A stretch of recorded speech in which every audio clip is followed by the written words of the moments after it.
November থেকে উন্মুক্ত হচ্ছে সেন্ট মার্টিন, জানালেন উপদেষ্টা। দিনে যেতে পারবেন 2000 পর্যটক। সবকিছু সংরক্ষণের জন্য আমরা 1 নভেম্বর থেকে আশা করছি খুলবো, সীমিত যেটা আমাদের 2000 করে প্রতিদিন যাবে। 4 দিন পর কর্মবিরতি প্রত্যাহার করেছে রাজশাহী বিশ্ববিদ্যালয়ের শিক্ষকরাও। কাল থেকে স্বাভাবিক হবে ক্যাম্পাস। চাকসু নির্বাচনের আগাম প্রচারে প্রার্থীরা শিক্ষার্থীদের কাছ থেকে নিচ্ছেন মতামত, দিচ্ছেন প্রতিশ্রুতি। কুষ্টিয়ার দৌলতপুরে ডাকাতির সময় গৃহবধূকে সংঘবদ্ধ ধর্ষণ, অস্ত্রের মুখে জিম্মি করা হয় স্বামীকে, 2টি মামলা। এবং বগুড়ায় জুলাই আগস্টে বল প্রয়োগের 65 মামলা তদন্তে নেই অগ্রগতি, হয়নি চার্জশিট, হতাশ ভুক্তভোগীরা। দেখছিলেন দেশ জনপদ সংবাদ শিরোনাম, সঙ্গে আছি আমি শারমিন নাসি। এবারে থাকছে বিস্তারিত। 1 নভেম্বর থেকে খুলে দেয়া হবে দেশের অন্যতম পর্যটন কেন্দ্র সেন্ট মার্টিন। প্রাথমিকভাবে প্রতিদিন 2000 পর্যটক যেতে পারবেন এই দ্বীপে। বিশ্ব পর্যটন দিবস উপলক্ষে আয়োজিত সংবাদ সম্মেলনে কথা জানান বেসামরিক বিমান ও পর্যটন উপদেষ্টা শেখ বশির উদ্দিন। প্রাথমিকভাবে প্রথম 2 মাস রাত যাপন করা যাবে না সেন্ট মার্টিন দ্বীপে। উপদেষ্টা জানান, সারা দেশের পর্যটন শিল্প নিয়ে নীতিমালা প্রণয়নের কাজ করছে সরকার। এরই মধ্যে চূড়ান্ত পর্যায়ে রয়েছে এই নীতিমালা। এই সময় তিনি জানান, যে কোনো উপায়ে বিমানের টিকিট নিয়ে সিন্ডিকেট বন্ধ করা হবে।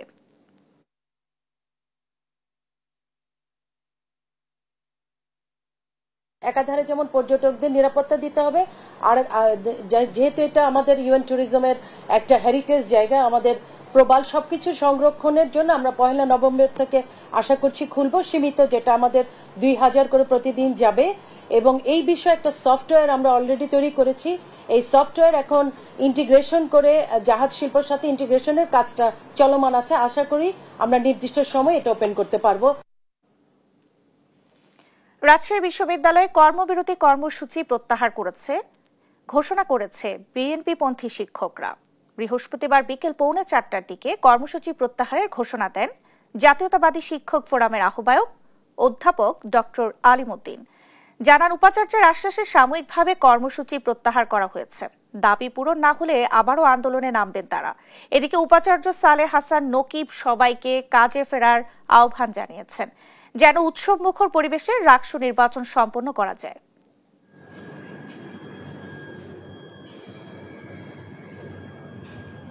উপাচার্য মহোদয়ের মৌখিক প্রতিশ্রুতির প্রেক্ষিতে এবং রাকসু নির্বাচনের কার্যক্রম স্বাভাবিক এবং গতিশীল রাখার স্বার্থে জাতীয়তাবাদী শিক্ষক ফোরাম চলমান আন্দোলন কর্মসূচি আগামীকাল 26/9/2025 তারিখ থেকে আপাতত স্থগিত ঘোষণা করছে। এবং আজকে কিছুক্ষণ আগে এটা আমরা আরও আগে দেওয়ার চেষ্টা করছিলাম, ওই স্ক্রিপ্টটাকে দাঁড় করাতে এবং কিছু লেখাটাকে ফাইনাল করতে আমাদের কিছুটা সময় লেগেছে। আপনারা দেখবেন যে আমাদের পক্ষ থেকে যা যা বলার আমরা সব জনসংযোগের মাধ্যমে আমরা এটাকে প্রকাশ করে দিচ্ছি। চট্টগ্রাম বিশ্ববিদ্যালয় কেন্দ্রীয় ছাত্র সংসদ নির্বাচনের আগাম প্রচারে নেমেছে প্রার্থীরা। বৃহস্পতিবার সকাল থেকে প্রার্থীরা বিভিন্ন অনুষদ ও ইনস্টিটিউটে গিয়ে প্রচার চালান। এ সময় বিভিন্ন প্রতিশ্রুতি দেয় ভোট চান তারা। ইশতেহারে কোন কোন বিষয় অন্তর্ভুক্ত করা যায় সে বিষয়েও নেন মতামত। এর আগে চাকসু নির্বাচনে কেন্দ্রীয় সংসদে মোট 415 জনের চূড়ান্ত প্রার্থী তালিকা প্রকাশ করে নির্বাচন কমিশন। এরই মধ্যে খসড়া ব্যালট নম্বরও প্রকাশ করেছে কমিশন। আগামী 15 অক্টোবর হবে চাকসু নির্বাচনের ভোট গ্রহণ।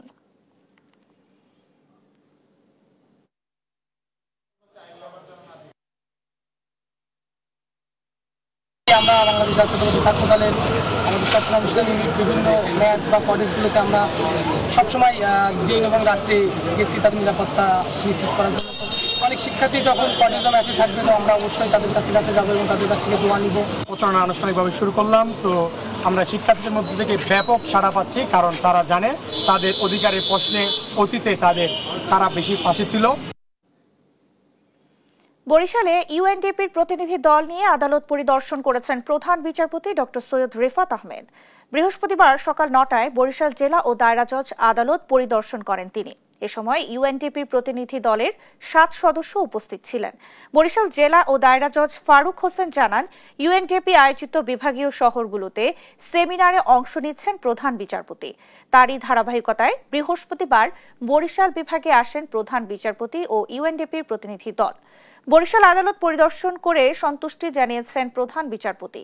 একই সঙ্গে ইউএনডিপির প্রতিনিধি দল এদেশের গরিব দুস্থদের জন্য বিচার প্রক্রিয়া যেন সহজ হয় তার আশা প্রকাশ করেছেন।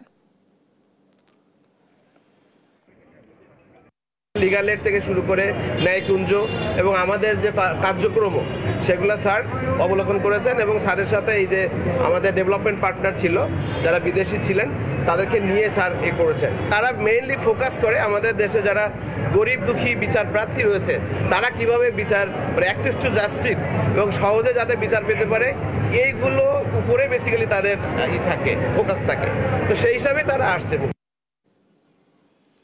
বৈষম্য বিরোধী আন্দোলনের সময় চট্টগ্রামের চাঁদগাঁও থানার শহীদুল ইসলাম শহীদ হত্যা মামলায় সাবেক পররাষ্ট্রমন্ত্রী ডক্টর হাসান মাহমুদ, সাবেক ভূমিমন্ত্রী সাইফুজ্জামান চৌধুরী জাবেদ ও সাবেক শিক্ষামন্ত্রী মহিবুল হাসান চৌধুরী নওফেল সহ 231 জনের বিরুদ্ধে চার্জশিট গ্রহণ করেছে আদালত। বৃহস্পতিবার দুপুরে চট্টগ্রাম মেট্রোপলিটন ম্যাজিস্ট্রেট মোহাম্মদ মোস্তফা এই আদেশ দেন।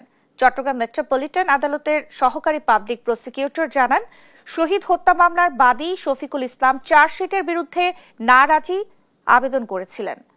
আদালত আবেদন খারিজ করে 231 জনের বিরুদ্ধে চার্জশিট গ্রহণের আদেশ দেন। এই মামলায় মোট 84 জনকে গ্রেফতার দেখানো হয়েছে। গেল 30 জুলাই মামলার অভিযোগপত্র দেওয়া হয়।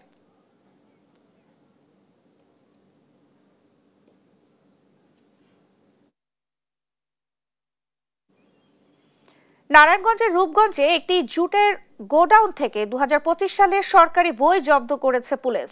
বুধবার রাতে উপজেলার যাত্রামোড়া এলাকার আরমান শফিকের গুদাম থেকে প্রায় 1000 কেজি সরকারি বই জব্দ করা হয়। স্থানীয়রা জানান, আরমান শফিক যাত্রামোড়া এলাকায় পোশাক কারখানা ও জুটের ব্যবসা করে আসছে। গত মঙ্গলবার রাতে সোহেলের জুটের গোডাউনে 2025 সালের বিভিন্ন শ্রেণীর প্রায় 1000 কেজি বই দেখতে পেয়ে স্থানীয়রা প্রশাসনকে বিষয়টি জানায়। পরে রূপগঞ্জ থানা পুলিশ ঘটনাস্থলে গিয়ে সরকারি বইগুলো জব্দ করেন। এই বইগুলো নারায়ণগঞ্জের সরকারি আইটি স্কুলের বলে জানায় পুলিশ। এই ঘটনায় তদন্ত শেষে জড়িতদের বিরুদ্ধে ব্যবস্থা নেওয়ার কথা জানিয়েছে রূপগঞ্জ থানার ভারপ্রাপ্ত কর্মকর্তা তরিকুল ইসলাম। সিলেটে অবৈধ যানবাহনের বিরুদ্ধে পুলিশের চলমান অভিযানে ক্ষুব্ধ হয়ে বিক্ষোভ করেছেন ব্যাটারি চালিত রিকশা চালকরা। পারমিটের দাবিতে বৃহস্পতিবার সকাল থেকে কয়েকশো রিকশা চালক চৌহাট্টা আলিয়া মাদ্রাসা মাঠে জড়ো হন। দুপুর 12টার দিকে চৌহাট্টা পয়েন্ট বাস ফেলে অবরোধের চেষ্টা করে। পরে মিছিল নিয়ে জেলা প্রশাসকের কার্যালয়ের সামনে অবস্থান নেন। এর আগে 3 দিনে নগরীতে অবৈধ যানবাহনের বিরুদ্ধে বিশেষ অভিযানে শতাধিক যানবাহন আটক ও মামলা করা হয়। শামীমাবাদ এলাকায় পরিচালিত অভিযানে 10টি গ্যারেজের অবৈধ বিদ্যুৎ সংযোগ বিচ্ছিন্ন করে 145 ফুট বৈদ্যুতিক তার, 180টি চার্জিং পয়েন্ট ও 10টি মিটার জব্দ করা হয়।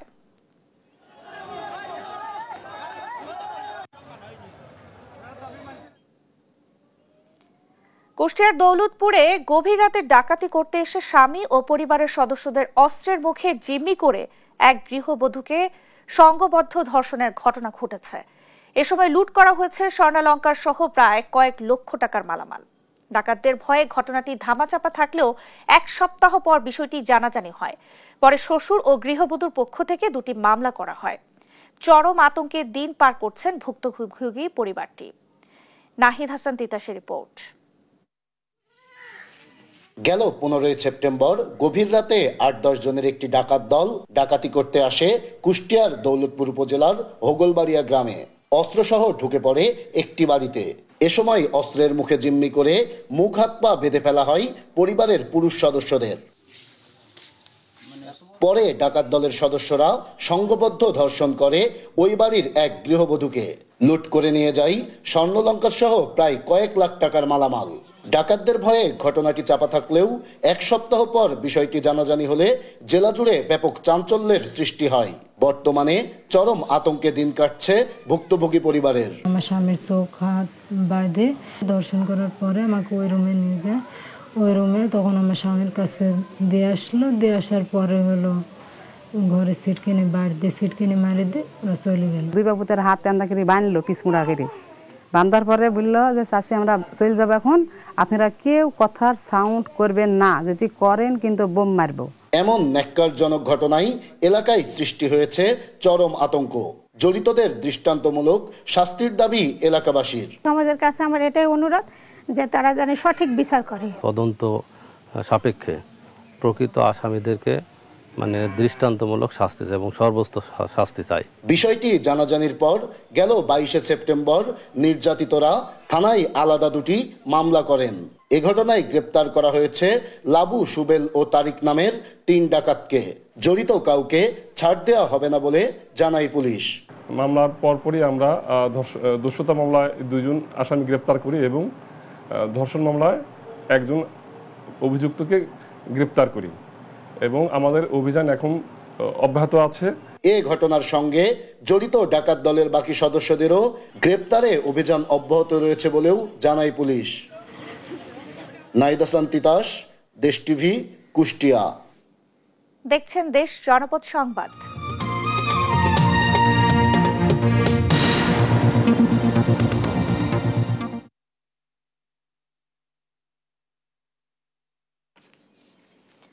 রাজধানী বাংলা বাজারে পূজা মণ্ডপ পরিদর্শন শেষে কথা বলছেন আইজিপি বাহরুল আলম। সরাসরি চলে যাচ্ছি আমরা সেখানে।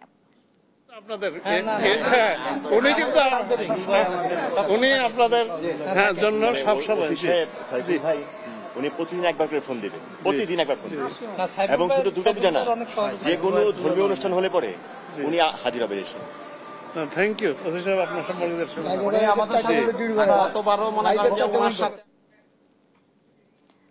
নাটোরের ট্রাক চাপায় 1 শ্রমিক নিহতের ঘটনায় সড়ক অবরোধ করে স্থানীয়রা। সকাল 7:30টার দিকে বনবেল ঘড়িয়া বাইপাস এলাকায় দিদারুল ইসলাম নামের একজন নিহত হন। নিহত দিদারুল সদর উপজেলার পণ্ডিত গ্রামের হাড়িগাছা এলাকার বাসিন্দা এবং তিনি প্রাণ কোম্পানির শ্রমিক ছিলেন। সকালে কর্মস্থলে যাওয়ার পথে দ্রুতগতির একটি ট্রাক তাকে ধাক্কা দিলে তিনি ঘটনাস্থলেই মারা যান। এই ঘটনায় ট্রাকটি জব্দ করা হলেও পালিয়ে গেছে চালক। দুর্ঘটনার পর স্থানীয়রা সড়ক অবরোধ করে বিক্ষোভ করেন। পরে প্রশাসনের হস্তক্ষেপে পরিস্থিতি স্বাভাবিক হয়।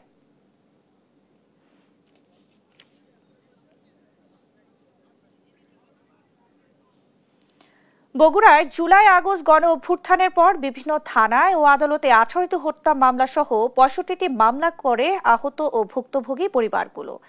এর 1 বছর পার হলেও আদালতে জমা হয়নি বেশিরভাগ মামলার তদন্ত প্রতিবেদন। এ নিয়ে হতাশা জানিয়েছেন ভুক্তভোগীরা। আর দ্রুত তদন্ত প্রতিবেদন জমা দেওয়ার কথা বলেছে পুলিশ। সহকর্মী সঞ্জু রায়ের পাঠানো তথ্য ছবিতে আরো জানাচ্ছেন শরীফ হোসেন।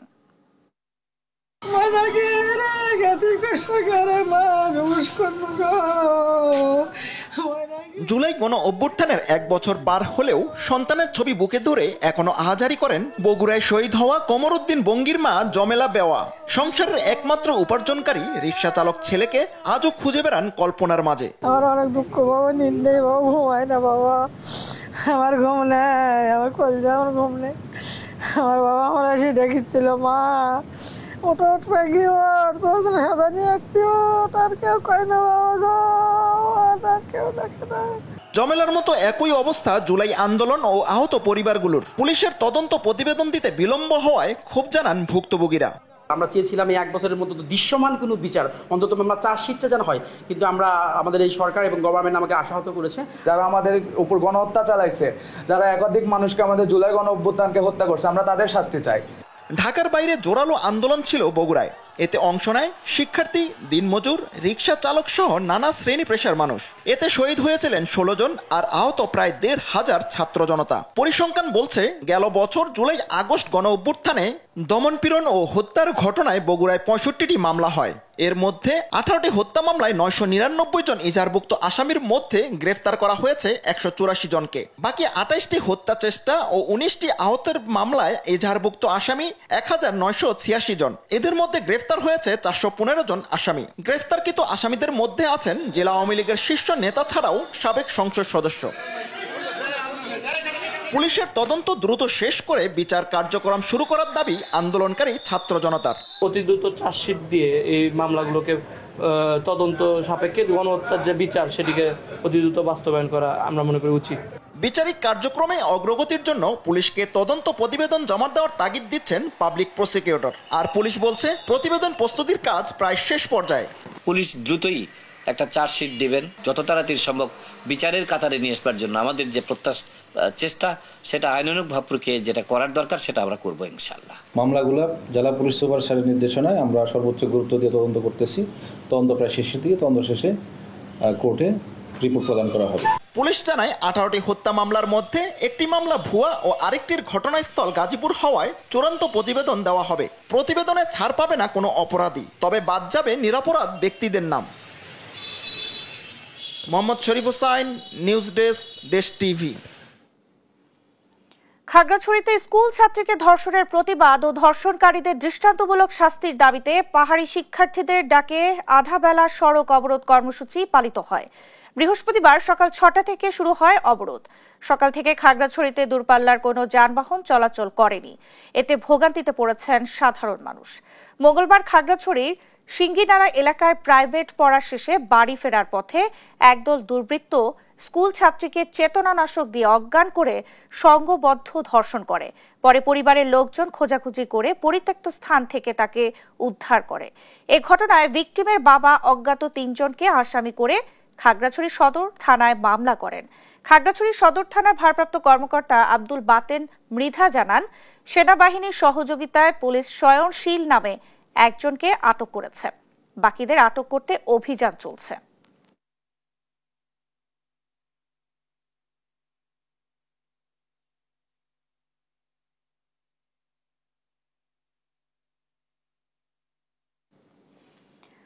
আর মাত্র 2 দিন পর শুরু হচ্ছে বাঙালি সনাতন ধর্মাবলম্বীদের প্রধান ধর্মীয় উৎসব শারদীয় দুর্গাপূজা। প্রতিমা শিল্পীদের নিপুণ হাতের ছোঁয়ায় বাঁশ, খড়, মাটির তৈরি প্রতিমা জীবন্ত হয়ে উঠছে। শেষ সময়ে চলছে রং তুলিতে সাজিয়ে তোলার কাজ। পূজা শান্তিপূর্ণভাবে আয়োজনে প্রশাসনের পক্ষ থেকে নেওয়া হয়েছে পর্যাপ্ত ব্যবস্থা। সহকর্মীদের পাঠানো রিপোর্ট জানাচ্ছেন শামীম হোসেন।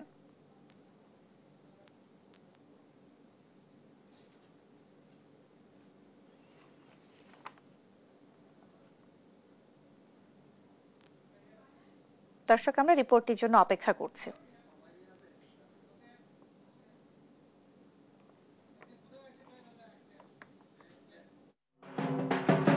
শরতের কাশফুলের সাদা হাসি প্রকৃতিতে জানান দিচ্ছে দেবী দুর্গার আগমনী বার্তা। আর মাত্র 2 দিন পর শুরু হচ্ছে সনাতন ধর্মাবলম্বীদের প্রধান ধর্মীয় উৎসব শারদীয় দুর্গাপূজা। নড়াইলের বিভিন্ন মণ্ডপে চলছে শেষ সময়ে রং তুলির আচরের কাজ। জেলায় চলতি বছরে 524টি মণ্ডপে শারদীয় দুর্গাপূজা অনুষ্ঠিত হবে। শান্তিপূর্ণভাবে পূজা উদযাপনের লক্ষ্যে মণ্ডপগুলোতে আনসার পুলিশ দায়িত্ব পালন করবে বলে জানান নড়াইলের পুলিশ সুপার। প্রত্যেকটা পূজা মণ্ডপে আমাদের ফোর্স, স্ট্রাইকিং ফোর্স, আমাদের মোবাইল টিম থাকবে, সাদা পোশাকে পুলিশ থাকবে এবং স্ট্যাটিক ফোর্স হিসাবে আনসার থাকবে। এখন আমার শাড়ির কাজ চলতেছে আর গয়নাগাটি, চোখ, বিভিন্ন কাজ আর কি বাকি রয়েছে। শারদীয় দুর্গোৎসবের শেষ মুহূর্তের প্রস্তুতিতে ব্যস্ত সময় পার করছেন নেত্রকোনা সনাতন ধর্মাবলম্বীরা। প্রতিটি মণ্ডপে পর্যাপ্ত পরিমাণে আইন শৃঙ্খলা রক্ষাকারী বাহিনীর সদস্য মোতায়েনের মাধ্যমে প্রশাসনের নিরাপত্তা জোরদারের তৎপরতায় বেশ খুশি আয়োজকরা। প্রশাসন যে পদক্ষেপ নিয়েছে অত্যন্ত আমরা সন্তুষ্ট। যেমন ডিসি সাহেব, এই টিউনু কেন্দ্র যে টিউনু এমদাদুল হক, উনিও বারবার মিটিং করতেছে। নাটোরে এবার 368টি পূজা মণ্ডপে অনুষ্ঠিত হবে দেবী দুর্গার আরাধনা। এর মধ্যে নজর কেড়েছে নাটোর শহরের লালবাজার কদমতলা এলাকায় রবি সুত মণ্ডপের প্রতিমা। কাঠ, বাঁশ, পাট ও বিচালির ফ্রেমে দেবী দুর্গা সহ গণেশ, সরস্বতী, লক্ষ্মী, কার্তিক, মহিষাসুর ও অসুরের মূর্তি প্রথমে মাটি দিয়ে গড়ে তোলার পর তাতে বসানো হয়েছে সোনালী আঁশ পাট। অর্ডার হয়েছে সেগুনায়, তার মধ্যে ধানের যারা প্রতিমা, সেই প্রতিমাটাই এবার তারাই এবার পাট তৈরি করে নিচ্ছে।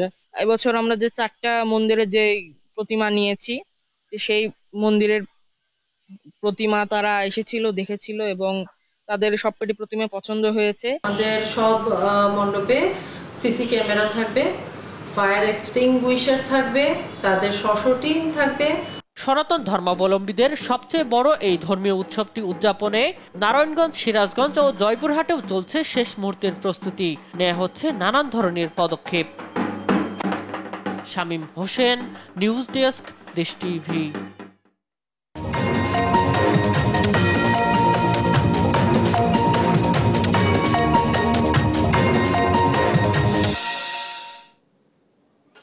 বরিশাল ৫ আসনে বিএনপির একাধিক মনোনয়ন প্রত্যাশী থাকলেও দলের সিদ্ধান্তই চূড়ান্ত বলে মেনে নেবেন তারা।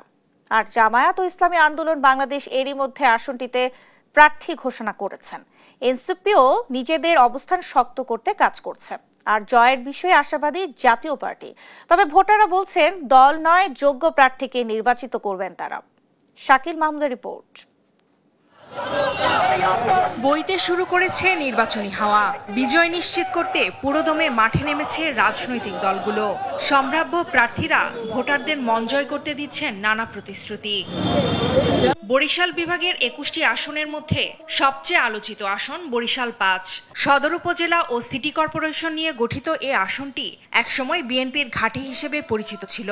এ আসন থেকে এবার বিএনপির মনোনয়ন চান অনেকেই। অভিজ্ঞতা সম্পন্ন রাষ্ট্র পরিচালনার অন্য কোনো রাজনৈতিক দল বর্তমানে বিদ্যমান নেই। মানুষের কাছে বিকল্প শক্তি হচ্ছে বিএনপি এবং ধানের শীষ। বরিশালের মাটির সঙ্গে যার সম্পর্ক আছে সেরকম নেতৃত্ব বরিশাল সদর উপজেলার মানুষ চায়। এখন এত বছর পরে এত জুলুম, এত নির্যাতন, এত মামলা, এত কারাগার তো আমার মূলত গত 16 বছরে কারাগারই আমার বাসা ছিল। আমি আশা করি যে আমি এখানে বিএনপির অন্যান্য যারা আছেন এই পদে প্রার্থিতা পেতে ইচ্ছুক তাদের সবাইকে নিয়ে একত্রে কাজ করব। এই বিশ্ববিদ্যালয়, বিমানবন্দর, radio station, teachers training college, board এবং সিটি কর্পোরেশন, মেট্রোপলিটন পুলিশ, এখানে যা যা আছে সব উন্নয়নগুলো আমরা করেছি। আমরা বড়াই করে বলতে পারি আমাদের যতই কোন্দল থাকুক, যতই সমস্যা থাকুক, আমরা নির্বাচনের সময় জয়ের ব্যাপারে আমরা সবাই একমত। এরই মধ্যে আসনটিতে জামায়াতে ইসলামী প্রার্থী হিসেবে ঘোষণা করেছেন দলটির সহকারী secretary general advocate Moazzem Hossain হেলালকে। আর ইসলামী আন্দোলন বাংলাদেশ প্রার্থী হিসেবে ঘোষণা করেছেন দলটির সিনিয়র নায়েবে আমির মুফতি সৈয়দ মোহাম্মদ ফয়জুল করিমকে।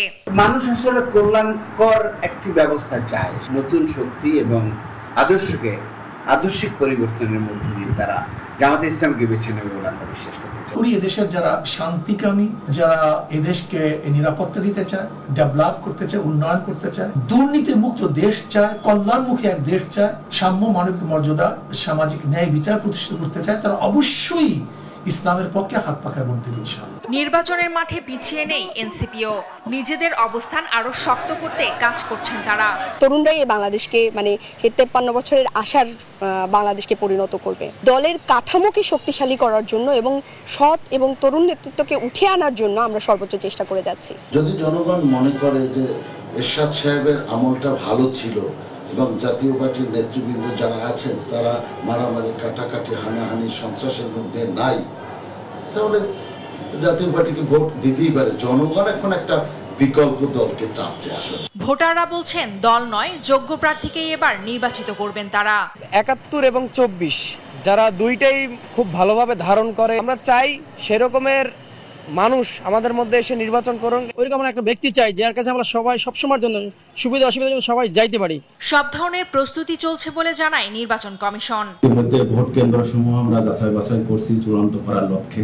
আমরা ভোটার তালিকা ইতিমধ্যে আমরা হালনাগাদের কাজ আমরা সম্পন্ন করেছি। আমরা আশা করি আগামী ত্রয়োদশ সংসদ নির্বাচন মাইল ফলক হিসেবে জাতির কাছে এটা স্বর্ণাক্ষরে লেখা থাকবে। নির্বাচন কমিশনের তথ্য অনুযায়ী বরিশাল ৫ আসনে মোট ভোটার সংখ্যা ৪,৯৪,৪৪০ জন।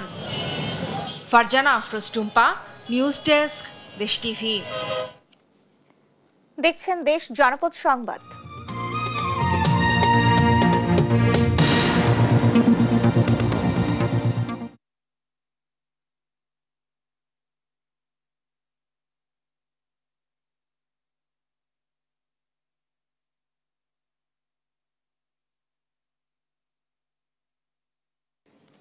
খাগড়াছড়ি ও ফটিকছড়ির সীমান্তবর্তী আব্দুল্লাপুর নানুপুর এলাকায় বিশেষ অভিযান চালিয়ে অস্ত্র, গোলাবারুদ, মাদক ও বিভিন্ন সরঞ্জামাদি সহ এক মাদক ব্যবসায়ীকে আটক করেছে সেনাবাহিনী।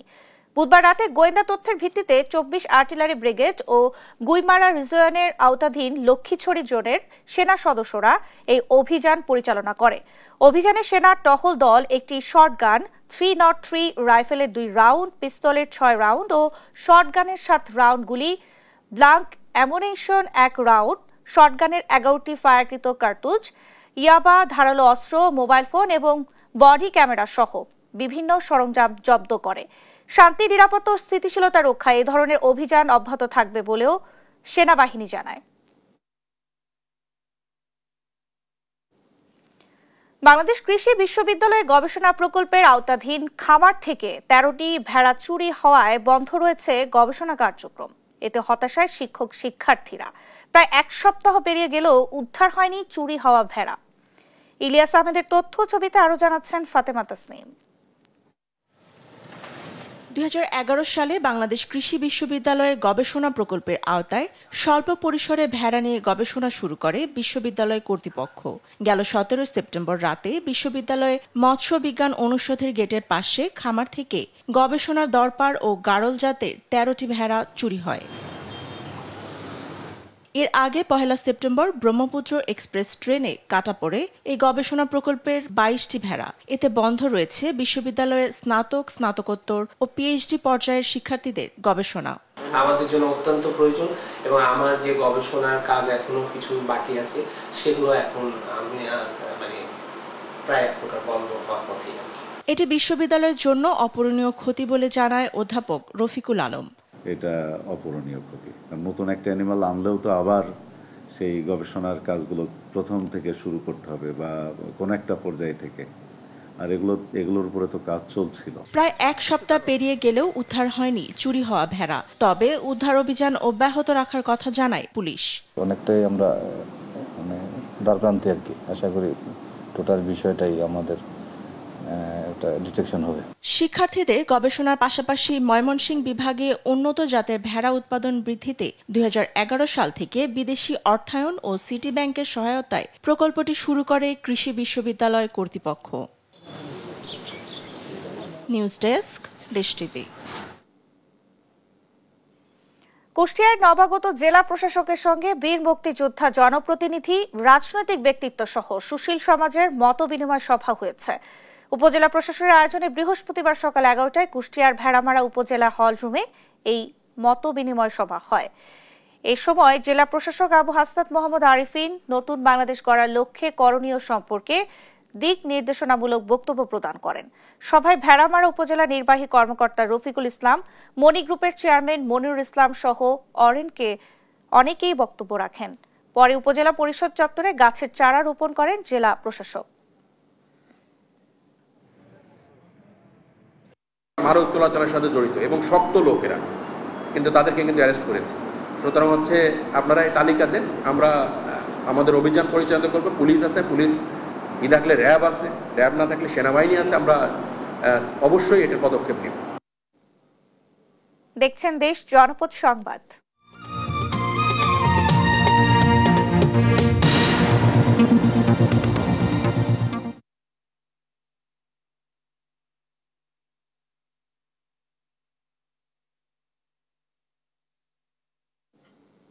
ভাইয়া, এটা কিন্তু আমার ভুল নাই। হ্যাঁ,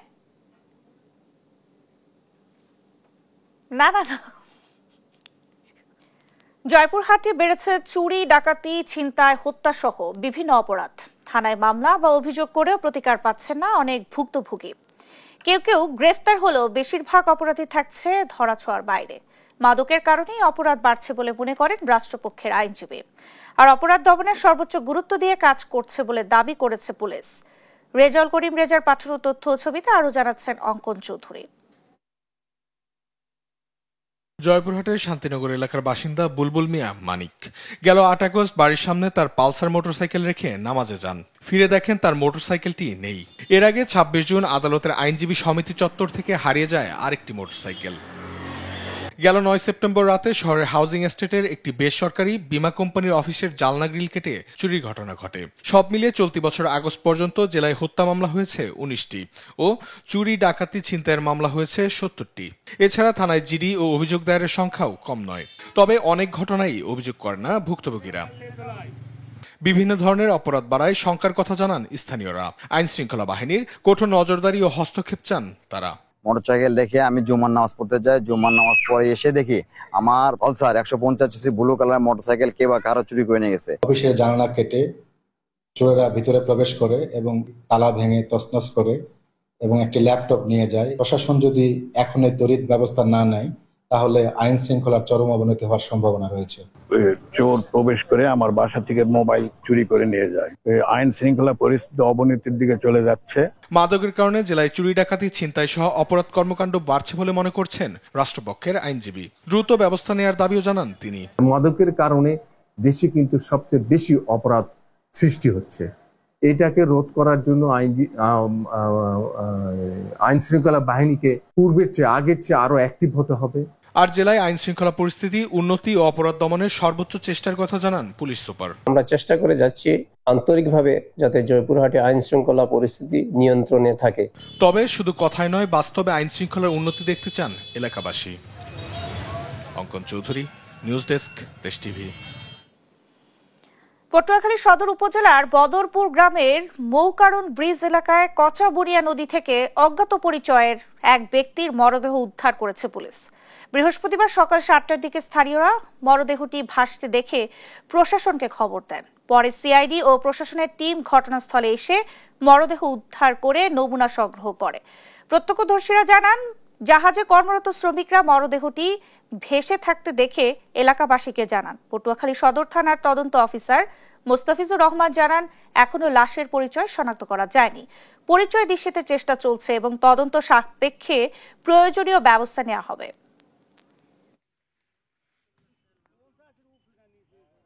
লাশটা এখন পর্যন্ত শনাক্ত করা যায়নি যে এটা কার লাশ।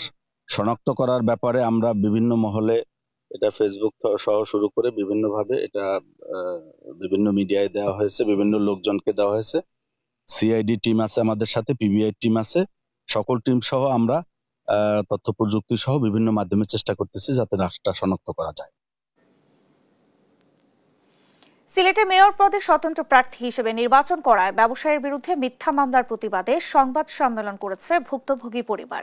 বুধবার বিকেলে সিলেট প্রেস ক্লাবে এই সংবাদ সম্মেলন হয়। এ সময় ভুক্তভোগী পরিবার জানায়, একটি কুচক্রী মহল ব্যবসায়ী সাইদুলের পরিবারের সদস্যদের নামে একের পর এক মামলা ও প্রাণনাশের হুমকি দিয়ে যাচ্ছে। তার পরিবারের কাছে 30 লাখ টাকা চাঁদাও দাবি করেছে চক্রটি। প্রশাসনের কাছে ন্যায় বিচার প্রত্যাশা করে দায়ের করা সব মিথ্যা মামলা প্রত্যাহারের দাবি জানায় সাইদুলের পরিবার। সাইদুলের বিরুদ্ধে এখন যে তার বিরুদ্ধে বিভিন্ন ষড়যন্ত্র হচ্ছে, এই ষড়যন্ত্রের সুযোগ নিয়ে ওনার যে একটা ষড়যন্ত্রের খায়েশ ছিল, সেই খায়েশটাই মেটানোর জন্য উনি মিথ্যা এবং বানোয়াট একটা ব্যাকগ্রাউন্ড তৈরি করে তার বিরুদ্ধে মামলা দিয়েছেন।